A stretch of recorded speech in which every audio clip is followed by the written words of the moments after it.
Premier nous, les nous limités, ce sont ceux de la famille, de la tribu, du clan, de la corporation, de la classe, de la nation, etc.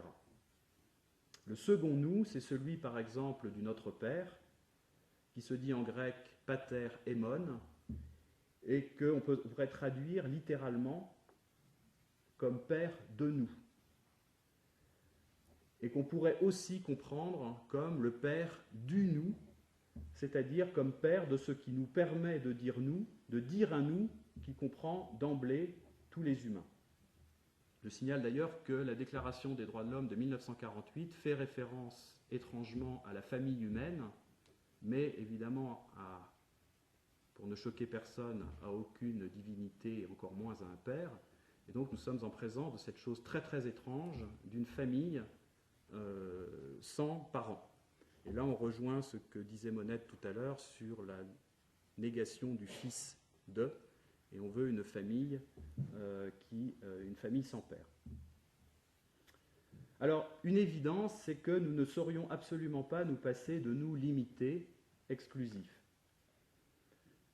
Il existe un très pieux espoir qui est que par une dilatation progressive de ces nous, nous arriverions au nous universel.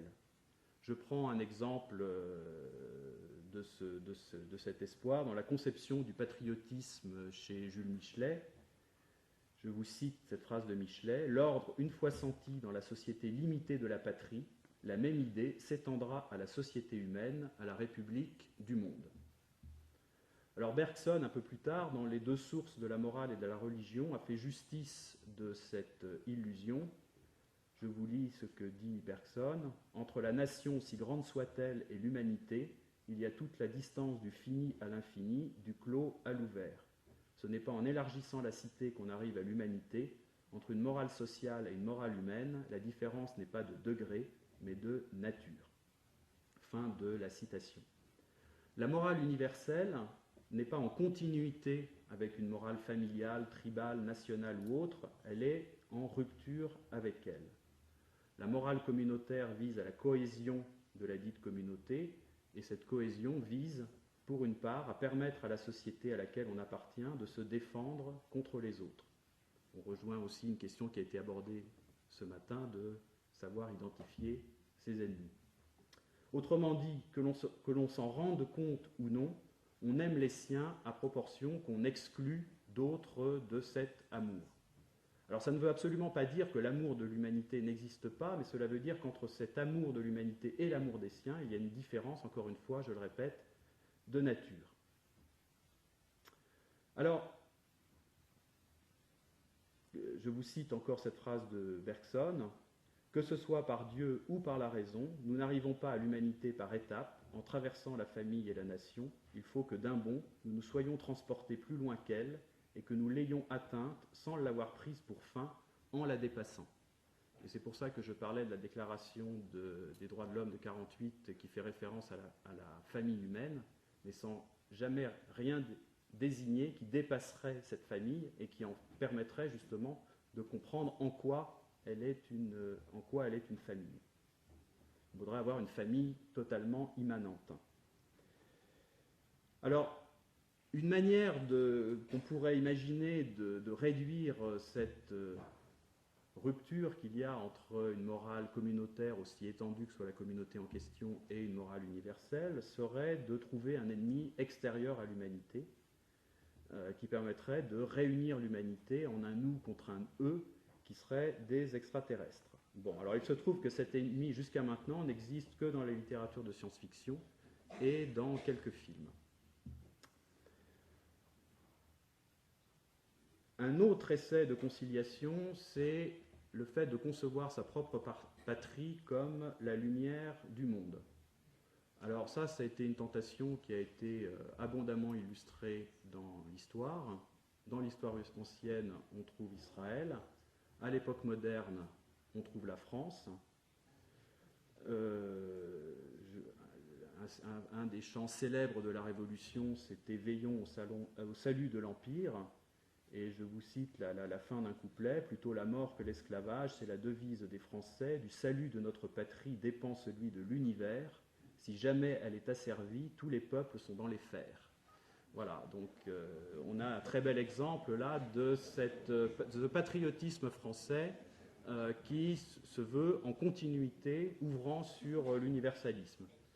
Alors je vous épargne un long chapelet de citations de Michelet, qui un siècle plus tard vont tout à fait dans le même sens. Enfin, je vous en donne quand même quelques-unes. France, glorieuse mère, qui n'est pas seulement la nôtre, mais qui devait enfanter toute nation à la liberté. Le christianisme avait promis et la France a tenu. L'égalité fraternelle, ajournée à l'autre vie, elle l'a enseignée au monde, comme la loi d'ici-bas. Que l'enfant sache tout d'abord que Dieu lui a fait la grâce d'avoir cette patrie, qui promulgua, écrivit de son sang la loi de l'équité divine, de la fraternité, que le Dieu des nations a parlé par la France. Enfin bon, vous voyez, alors Hugo a tout à fait été dans la même lignée. Mais ce qui est intéressant de constater, c'est qu'il y a une autre nation qui, dès le XVIIIe siècle, s'est posée en concurrente de la France sur le terrain, ce sont les États-Unis. Et tout un anti-américanisme français, en fait, s'enracine justement dans cette rivalité en tant que patrie lumière des nations. Là, je vous cite un tout petit passage de Herman Melville, l'écrivain de Moby Dick, qui écrit dans un de ses livres dans les années 1850. Il dit « Nous, Américains, occupons une position singulière. Nous sommes le peuple élu, l'Israël de notre temps. Nous portons l'arche des libertés du monde. » Vous voyez, là, la concurrence avec la France est quand même très forte. Dieu a prédestiné notre race à accomplir de grandes choses que l'humanité attend d'elle, et nous sentons de grandes choses emplir nos âmes. Le reste des nations sera bientôt dans notre sillage. Nous sommes les pionniers du monde, l'avant-garde envoyée dans la jungle de l'inédit afin de frayer un chemin nouveau dans le nouveau monde qui est le nôtre. Bon, trop longtemps nous avons manqué de confiance en nous, trop longtemps nous avons douté que le Messie politique fût vraiment venu, mais il est venu en notre sein, pourvu que nous donnions suite à ce qu'il nous inspire, et n'oublions jamais qu'avec nous, quasi pour la première fois dans l'histoire de la planète, l'égoïsme national se confond avec une philanthropie universelle. Car nous ne pouvons accomplir un progrès en Amérique sans que nous en fassions don au monde. Voilà. Donc vous voyez cette rhétorique, non mais c'est intéressant, au XIXe siècle, où se cristallisent les États-nations tels que nous les connaissons, et donc en fait qui va déboucher quand même sur des guerres mondiales, hein, cette cristallisation. Et les personnes qui en même temps assistent à cette cristallisation et aspirent à une ouverture sur l'universel, essayent désespérément de concilier les deux en faisant de leur nation justement le phare du monde qui va permettre d'ouvrir chaque nation sur l'universel. Alors justement, s'il y a des leçons à retenir de l'histoire relativement récente, c'est que tout cela était extrêmement illusoire et n'a pas du tout donné les résultats que ces personnes escomptaient. Alors comment concilier deux morales, une limitée, une universelle, disons ici pour simplifier, pour s'en tenir à cet exemple, comment concilier la morale nationale et la morale universelle, qui s'avèrent dans bien des cas moins en continuité qu'en contradiction l'une avec l'autre. Eh bien, je dirais qu'on les concilie on se débrouille très simplement en ne les conciliant pas, en passant de l'une à l'autre selon les moments et selon les nécessités. En fait, dans notre vie quotidienne, nous ne cessons pas de nous référer à des principes différents, à des logiques différentes en fonction des circonstances. Alors évidemment, avec cette difficulté en ce qui concerne les gouvernements, que leurs actions sont publiques et donc beaucoup plus exposées que les nôtres en notre particulier, aux reproches d'incohérence. Mais il faut insister, je crois, sur ce fait, c'est que la philosophie ne fournit aucune solution pour accorder une fois pour toutes les deux types de morale.